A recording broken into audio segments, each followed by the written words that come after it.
Hey fight fans, what's up? It's Will back once again for another fight card prediction.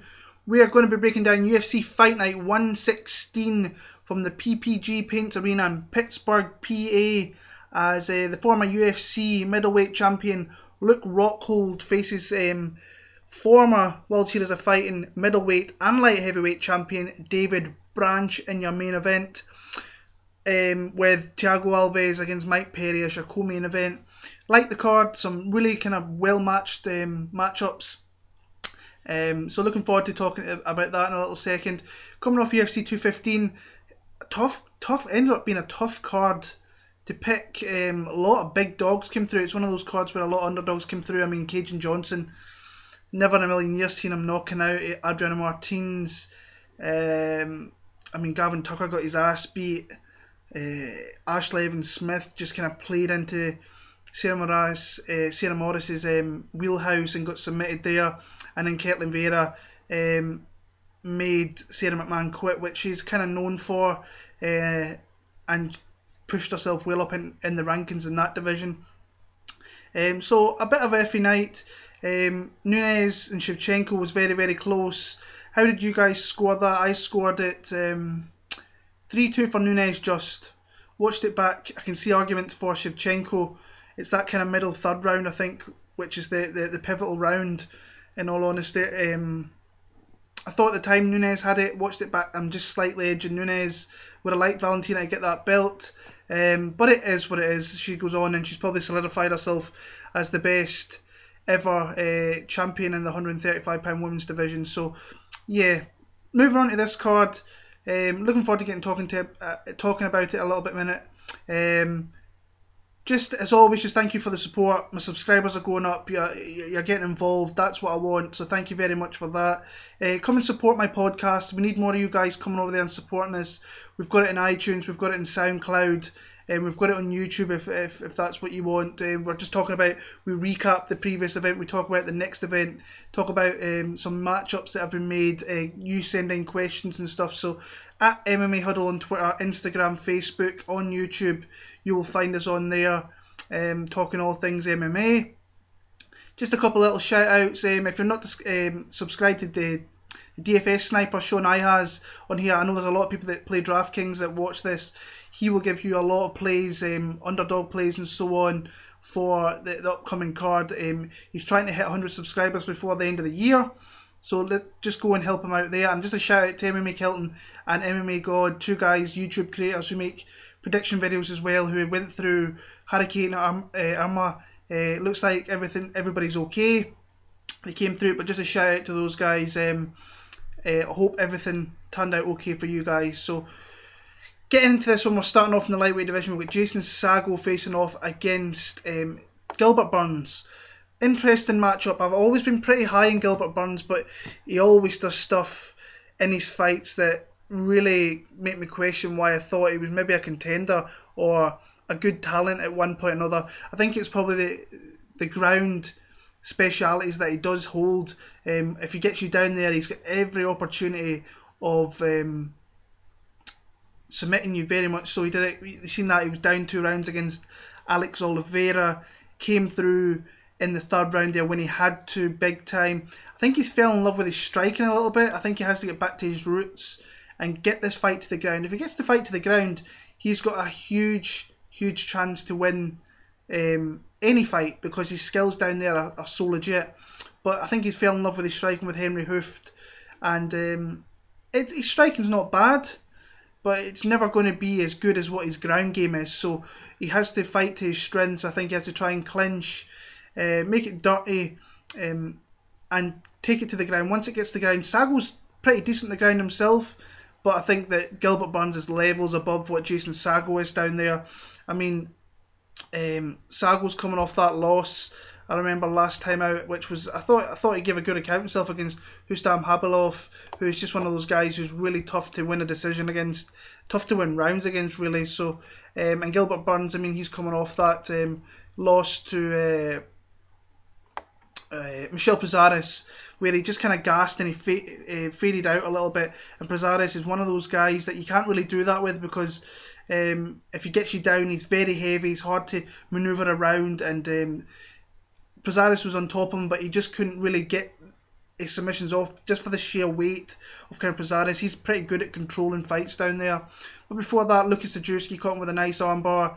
Lost to Magomedov, who's a top fighter, and then he submitted Alex Oliveira before that. Interesting here, I think that Gilbert Burns has to take it to the ground. Use his skills. The guy's got legit skills on the ground when he wants to use them. So I'm going to go Gilbert Burns. I think he could catch a submission. Not overly confident in it. The pick's definitely going to be Gilbert Burns though. So I'm going to go second round submission for Jorginho there. So moving on, bantamweight division, we have Luke Sanders against Felipe Arantes. Interesting fight. I think I'm edging Luke Sanders in this one, but he scares me a little bit because he hurt Uriah Alcantara pretty bad in that last fight, and he let him off the hook, and he ended up getting finished himself, which was, I thought the ref was going to stop it, but Alcantara, being the veteran he is, just kind of kept moving, kept himself in the fight, but then he got caught with a knee butter at UFC 209, and big shot at that, because Alcantara, it looked like he was out of that fight and somehow managed to find a way to get a submission, and it was a bad look on Luke Sanders in that one. Before that, he made a great UFC debut against Maximo Blanco, which was very, very impressive. Knocked him out in that one, if I remember right. And he's got a fighter here in Felipe Arantes who's very aggressive, comes forward, trains at the MMA Gold Team out of Brazil there, so very, very aggressive. That's the same camp as Thomas Almeida, so very, very good striking. But he's another guy that really kind of worries me with his gas tank, with his cardio. He seems to kind of fade out a little bit, but here's a guy who has submission skills to go with his aggressive striking. He's got submissions over Jared Sanders and Yves Jourdain, his last two wins before that loss. So, his last loss against Eric Perez. Perez is one of those scrappy kind of guys that he has a really good gas tank, and I think it was fought in Mexico as well, so that being in elevation didn't really help him with his conditioning and so on. But interesting fight here. I think both guys are going to come out aggressive. I think that Luke Sanders can mix it up a little bit more. I think he can take it to the ground if needs be.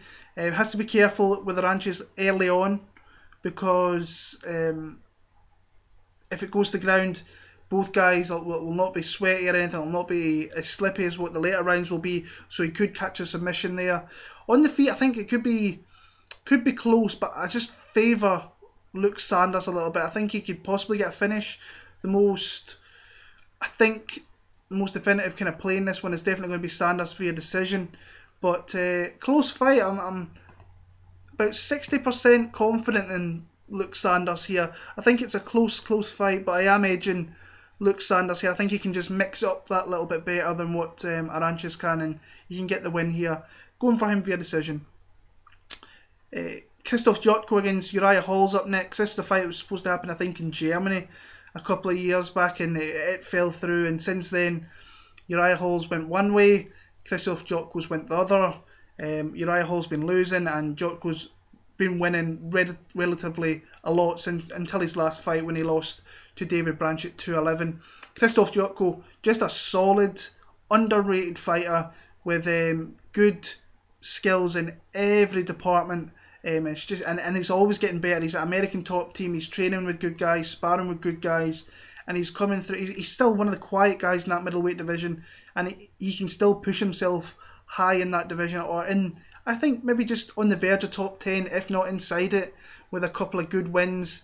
That loss to David Branch was a little bit of a sore one. I don't think he really showed up in that one, and David Branch used his experience and overall game to just kind of get a decision out of that one. I really think if they fought maybe out of 10 times, I think Jotko could maybe get him at least 8 out of the 10 times. So maybe I'm disrespecting Branch a little bit there. I'm not meaning to come across like that by doing so, but I just don't think he really turned up.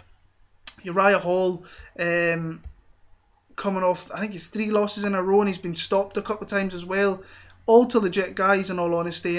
Robert Whittaker, that was a great fight. It was a very aggressive fight down in Australia. I just thought that Whittaker was a little bit more controlled with his attacks, where Hall was a little bit wild, as per usual, and throwing a lot of funky shit, and stuff like that. Derek Brunson, he came out there, that was a little bit of a grudge match, and yeah, he just got caught with a big shot, got put to sleep there.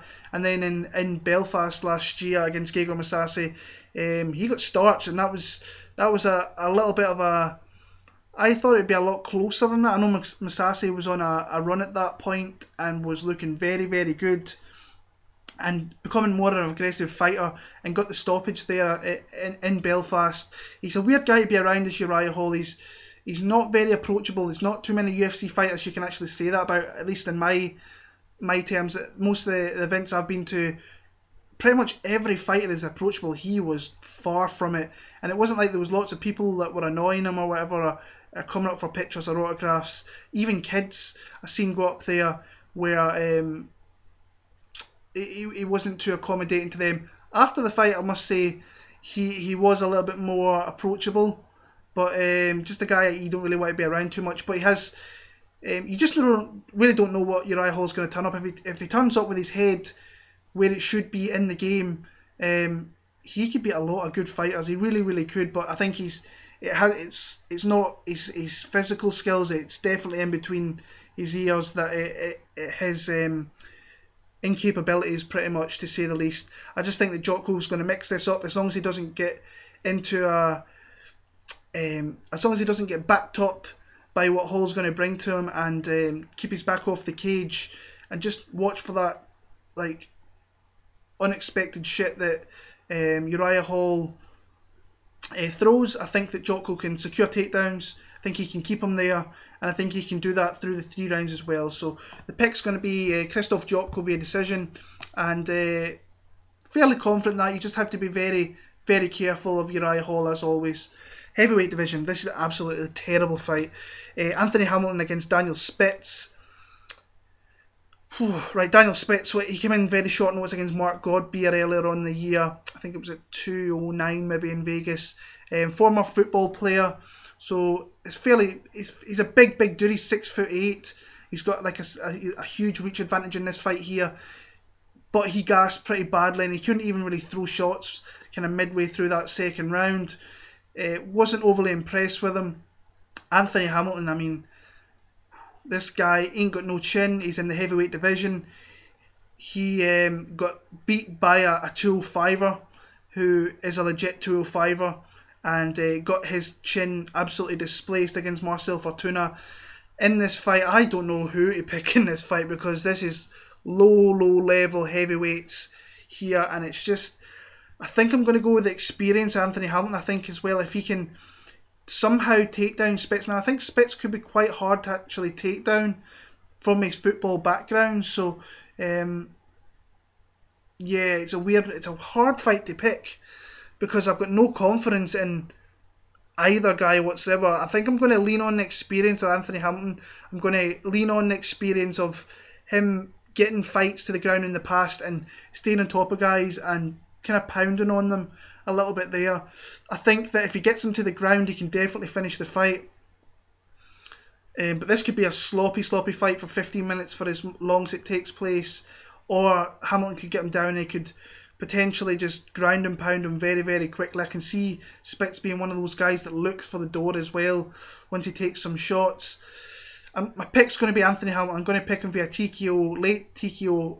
It's going to be a horrible 8-9 minutes of the fight, but I think he gets a takedown and secures a finish. But it's going to go into my least confident picks down below in the drop down box, because I can't trust either guy here. Pick's going to be Anthony Hamilton for TKO round number 2. Moving on, we have Tony Martin against Olivier Aubin-Mercier. Good fight here. Two guys who are kind of the low prospects of the division, kind of probably outside your top 30, possibly in that lightweight division. It shows you how stacked that division is. Both guys kind of had the slow roll coming along. They've beat the guys they're supposed to, especially on Aubin-Mercier's side. I mean, he's fought very low level heavyweights, in all honesty, really bottom of the barrel lightweights compared to what Tony Martin, who's faced some killers, your Magomedovs, your Dariush's in there. But I mean, he's beat Jake Lindsay, terrible. David Michaud, not great, but he's a tough fighter. Tony Sims was not a good fighter. Lost that fight to Diego Ferreira, who is solid and potentially might have been on something back then, but he is a solid fighter nonetheless. Thibaut Gotti, he got hurt in that fight as well. And Drew Dober, who he won over submission on this last round. But he's won out of his 5 wins in the UFC, he's had 4 finishes. So DraftKings, he could be one of these sneaky plays if he's reasonably priced. I think he might open up here. I think the fight actually maybe open up as a pick'em. So he might be the lower guy in DraftKings. I think it's a fight maybe that some might look at, because Aubin-Mercier he has finished fights. They are looking at it. Tony Martin, he hasn't really finished fights so much. But he does kind of rack up takedowns, and it's just very solid.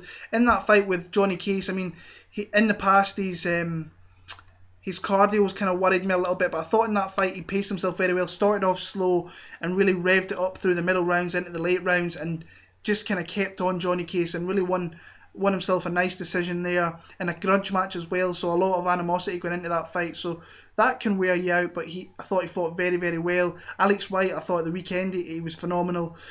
Killed himself to cut down to 155, but 145 I should say, and was just, I liked what I seen in that one there, in all honesty. In that fight, can secure takedowns, can look to make it dirty against the cage. So that's what I pretty much expect him to do here. And yeah, it's a close fight, but I think I'm edging Tony Martin. I like Aubin-Mercier personally. I think he's a decent fighter. He's been brought along pretty slowly, which I think is a good thing. But I think this is a step up for him here. I think that Martin's been in with the better guys. He's on a little bit of a win streak as well. I think he's got the wrestling there. I think he can not get submitted either. So, I mean, his 3 losses are Santos, Dariush and Magomedov. Good fighters, strong fighters as well. So, interesting fight. I'm not overly confident in the pick, but I think the pick is definitely going to be Tony Martin here. What I do like, like I said, what I like about Aubin-Mercier, really good body kicks. He's got a high kick there that uses low kicks, so his kicking game's fairly decent.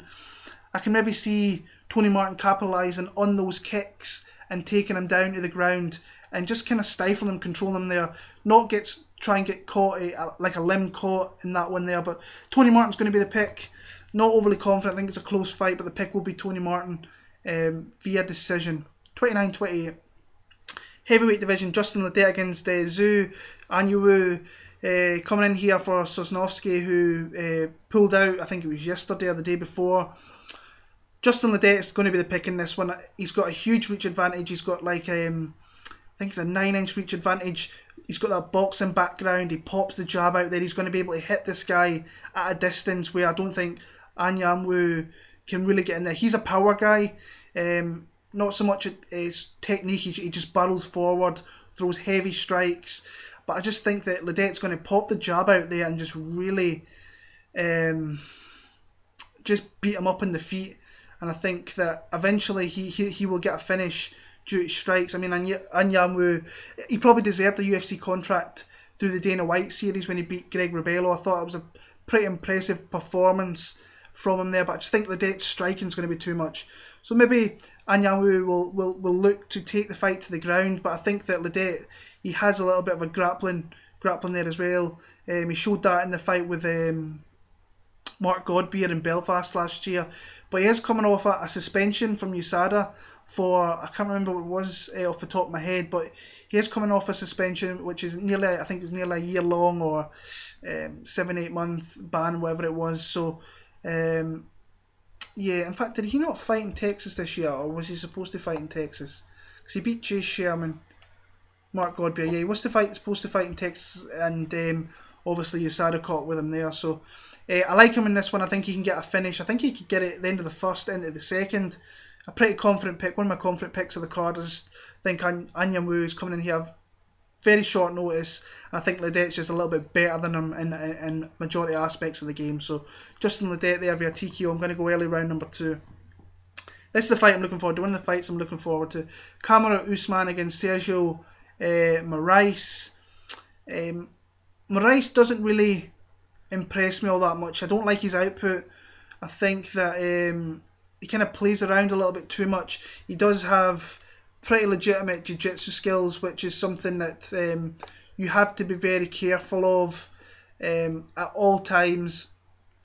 And but his level as opponent that he's beaten the UFC isn't great. The one that kind of stands out is Neil Magny, but that was back when Neil Magny was kind of coming up through, and he wasn't the fighter that he is now. But I think that Magny's definitely got a disparity against guys who are strong jiu-jitsu guys. Once he gets put down there against the strong BJJ guys, he gets put to sleep and he's made to tap.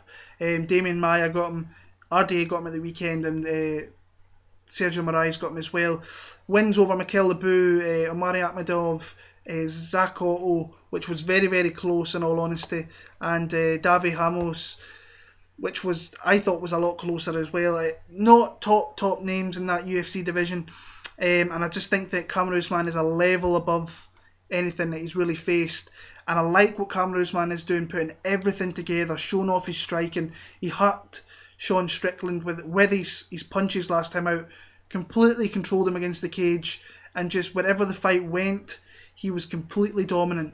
Now in this one, I think he has to use his striking more, so this could be a little bit closer because he is a fighter whose striking is coming through. He's not the finished article in any means whatsoever, but he's a smart fighter, a really smart fighter. He kind of mixes it up very well, but his striking's coming forward. So this is a fight I think he can definitely use his striking, try and belong on Sergio Moraes, and just kind of shows a little bit more on the feet. I think that's the only thing that's really missing with Kamaru. He's got the wrestling, he's got the control on the ground.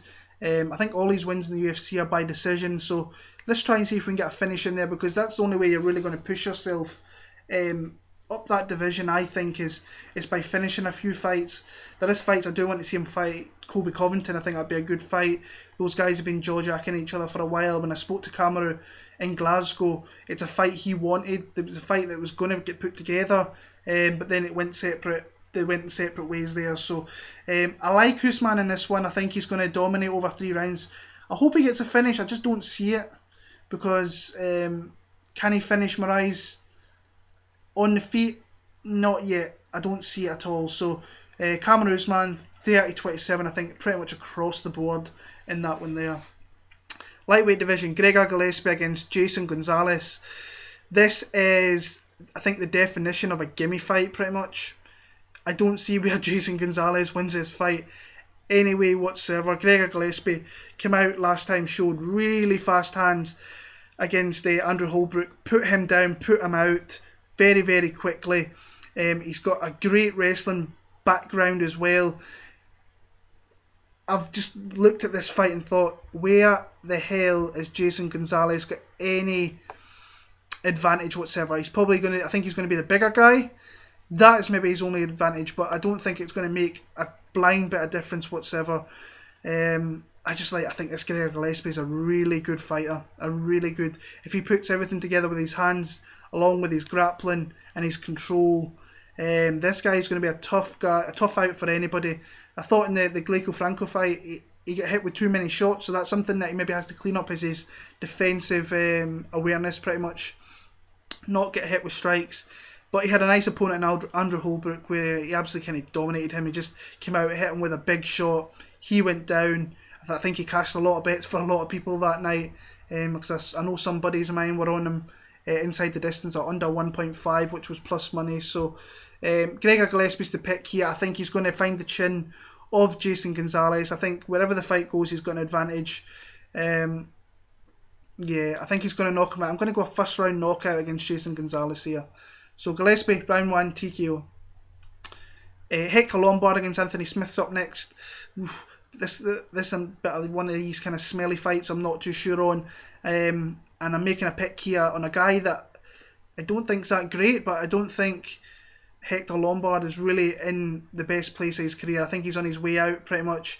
So pretty much my pick's going to be Anthony Smith. I think what Anthony has to do here, he's coming off a really fine finish over Andrew Sanchez with the head kick, and then the punches to follow in that one there. What Anthony Smith really has to be careful of here is Hector Lombard in the first round, because Hector pops a punch, he pops a big hit in him, so that's something that he has to be careful of.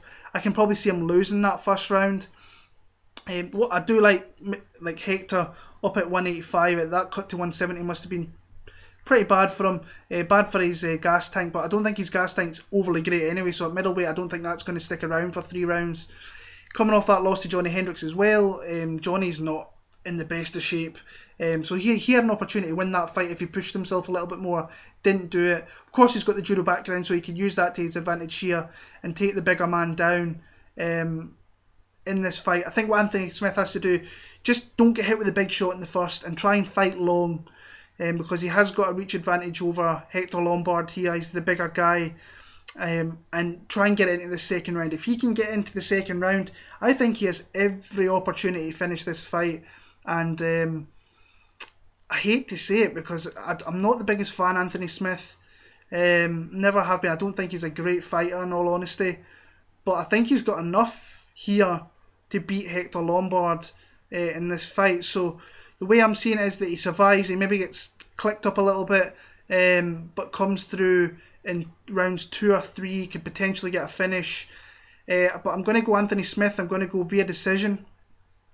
But I say I do think he's got an opportunity to finish. Definitely has an opportunity to finish. Interesting to see what the lines will be in this on this card here. So for this fight especially, not that I'll be betting Anthony Smith. There's no way I'm going to be betting a guy like that.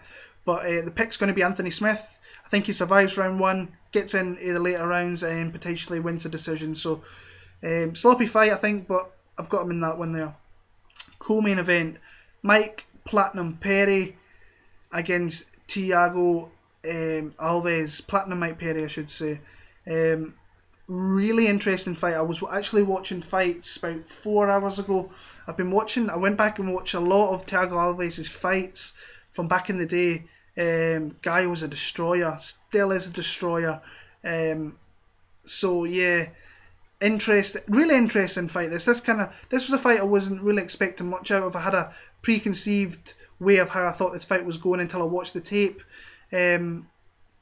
Starting off with Thiago Alves, I thought his win over Cote was very impressive. He looked back to his kind of old self a little bit.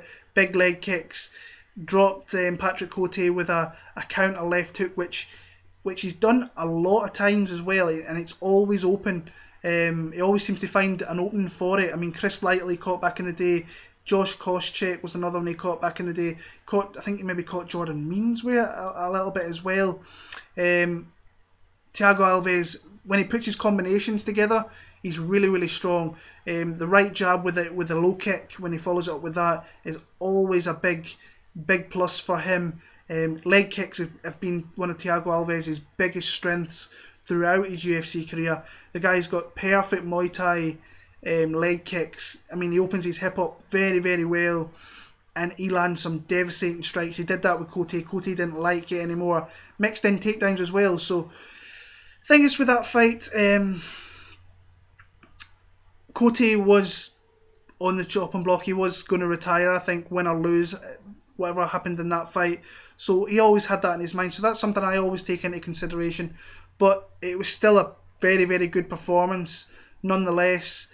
Mike Perry is a guy that I'm not high on, but he is grown on me. When you stand in front of him and you swing, you're in deep shit. We've seen that in the Hyung-Gu Lim fight. If you stand there in front of this guy, he will find a way to hit you. In the Danny Roberts fight, I think Danny, he should have tried to grapple a little bit more. Now, I think that Mike Perry is a little bit underrated with his grappling. I think he can stop takedowns. I think it's something that he is getting better at. But it is something that I think Thiago Alves can use in this fight. I mean, he's been dropped in the past. Alan Jouban dropped him with a nice clean shot straight down the pipe. And then in the last fight, he lost that first round. I don't care what anybody say. I've had people say that Mike Perry definitely won that round. I don't think he won that round. He got taken down twice. Ellenberger did nothing with it, but he landed the better strikes as well. He caught him with some nice body kicks, some nice leg kicks as well. So, and then he came out in that second round, caught him with a nice shot, put him down, and then once they got back up into the clinch, he caught J.K. Ellenberger with one of the nastiest elbows you will ever see. knocked him absolutely spark out. I think there was some buddies of mine there that were watching that fight and said that Jake Ellenberger just did not move for like 5 to 7 minutes solid. So yeah, that was a massive knockout. But there is definitely holes that Thiago Alves can exploit in this one. What Thiago has to do is just avoid the big shot. He has to have the kind of game plan what Alan Jouban had, and I think he can definitely do that. Be on his bike, land combinations, use those leg kicks. I think they're a big weapon in this fight. So what he has to do is keep his back off the fence. You can't have Mike Perry right in front of you there, and you've got nowhere to move. He's going to catch you with something, and just use those strikes, use his combinations to really try and keep Perry back. Body kicks, I think body kicks are open for this guy. He has to use them to his advantage here. And I think the later the fight goes, I think he should try and mix in takedowns. We've seen that with the Cote fight. He took him down. And he did it, I think, with Chris Lytle back in the past as well. So he's did it with certain fights throughout the past. It's a big if, though, because Mike Perry, all it takes is one shot and you're out. But I definitely think there is places that Thiago Alves can exploit, and I'm going to go with Thiago Alves. I say that Jouban fight showed me a lot. I think he learned from it, in all honesty. In his next fight with Ellenberger a little bit, he kind of paced himself a little bit better, didn't come out and chase so much, and just kind of bided his time. It's something that you can see that he kind of, once he gets hit, he wants to throw down a little bit. So this was a fight I was going to definitely pick Mike Perry before I watched the tape, and then I watched pretty much Thiago's back catalogue. Now I know he's a different fighter from many years ago. The fights that I watched, pretty much watched his last 8 years of fights, all in all. So, but I think what I've seen there, if they get in close, he can maybe catch that counter left hook, put Perry down. Perry's been put down before. In the clinch as well, I know that Perry's been hit by my knees. He got hit by Jouban, he got hit by Ellenberger in the clinch, and if you go back and watch Thiago Alves' fights, when he gets in the clinch, he always throws a knee right up the middle and he can catch you with that. I just think it's a really fun. I'm actually really looking forward to this once I watched all the tape on it. It's a good fight. Can see why people will pick Mike Perry. I'm going to go with underdog. I think he's going to be the underdog. Say the lines haven't dropped yet, but yeah, Thiago Alves is going to be my play. He's either going to win by decision or Mike Perry is going to win by knockout. The other two aspects of this fight, I see it going down. But I'm just going to go with Thiago Alves in this one. I just feel more confident picking him. I think he's a little bit of a flyer, this pick. I think he'll be... I don't know what it is. I just think that Thiago can pick and pop. Fight. He has to fight smart, though. I just think he has to fight smart and look for his openings and not get hit with that big shot. Pick's going to be Thiago Alves, though, via a 29-28 decision. And the main event of the night, we have Luke Rockhold returning back after his injury and losing his belt to Michael Bisping at UFC 199 last year. Like a well over a year layout for Luke Rockhold. And he's against David Branchier. What I like, the interesting thing with this fight is Luke Rockhold has did predominantly the majority of this camp in Florida with Henry Hooft. So it'll be interesting to see. But I think he's probably been going back and forward, but I've seen a lot of posts online of him fighting at the Combat Club down in South Florida there. So interesting to see. So having someone like Henry Hooft, I think, in his corner is really going to help his striking. I've always been an admirer of his striking. He's very long, throws a lot of kicks, and he can crack as well. So, and once you get to the ground with this guy, he's very top heavy. He's kind of a hard guy to get off. He will find ways to submit you as well, like he did in the Boach fight. In the Bisping fight, it didn't look great. It didn't look right, but he got the submissions nonetheless. David Branch coming in there, second fight in the UFC after his comeback from the after being in the UFC many years ago. Did enough to beat Krzysztof Jotko. Wasn't really a great performance. As I said before, I think that if Jotko turns up 100% himself, I think he wins that fight a majority of the time. But fair play to David Branch, he came in there and got the win against a guy kind of coming up through the division there. How do I see this fight going? Interesting, because I think that Branch could potentially have an opportunity to make this close. But I also see Luke Rockhold coming out there and catching him with something and putting him down. kind of in the mid rounds as well. So I say it's not a fight I'm overly looking forward to. I'm not the biggest Rockhold fan. In all honesty, I think he's a little bit of a dick sometimes. But I shouldn't really say that, because I actually met him and he's actually a pretty nice guy. I think the way he puts himself across sometimes, he's a little bit of a dick. But yeah, it's what it is. I mean, that performance I thought against Chris Weidman was a really good performance. It's just a guy I've never really got behind. It's kind of like the Amanda Nunes. I was actually talking about that on Twitter the other night. I'm really trying to get behind Amanda Nunes. I just can't do it. It's kind of the same thing with Luke Rockhold as well. But yeah, I think I'm going to go Luke Rockhold. I think I'm going to go a mid-round knockout. I think he's going to get the fight to the ground, and I think he'll ground and pound David Branch there. But I think that Branch, I'm not counting him out. Like, I think he can make it close. He's got all that experience being in WSOF. I know he's not facing the best caliber of fighter, but still, I think he can make it close. But I see Rockhold eventually getting that ring rust away and getting in the mid rounds, and then taking out David Branch either by submission or by TKO. My pick's going to be TKO. I'm going to go late round 3 for that one there. So that's my picks for UFC 1 Fight Night 116. UFC Fight Night 117 from Japan. Shogun Rua against OSP 2, which is a really weird main event, will be next week. I've watched a few fights from that card already. I think it's going to be on very early Saturday morning in my time, so very probably late Friday for the majority of you guys in America. But just looking at the card there, some Juicy Formiga, I'm interested in seeing him. Gokhan Saki makes his UFC debut coming over. Probably the last time we see Takanori Gomi as well. Gadelia against Andrade. Overall, not the best card, but I'll be here to break it down for you nonetheless. You can come follow me on Twitter, Will Martin MMA, over there. Come and support the podcast if you can. If you want to play me or ask anything about DraftKings, by all means, just let me know your picks down below. Let me know your picks on DraftKings, who you think you might be going with, and I'll get back to you as soon as I can. So all the best. Thanks for watching as always. Thank you for all the support, and I will see you next week.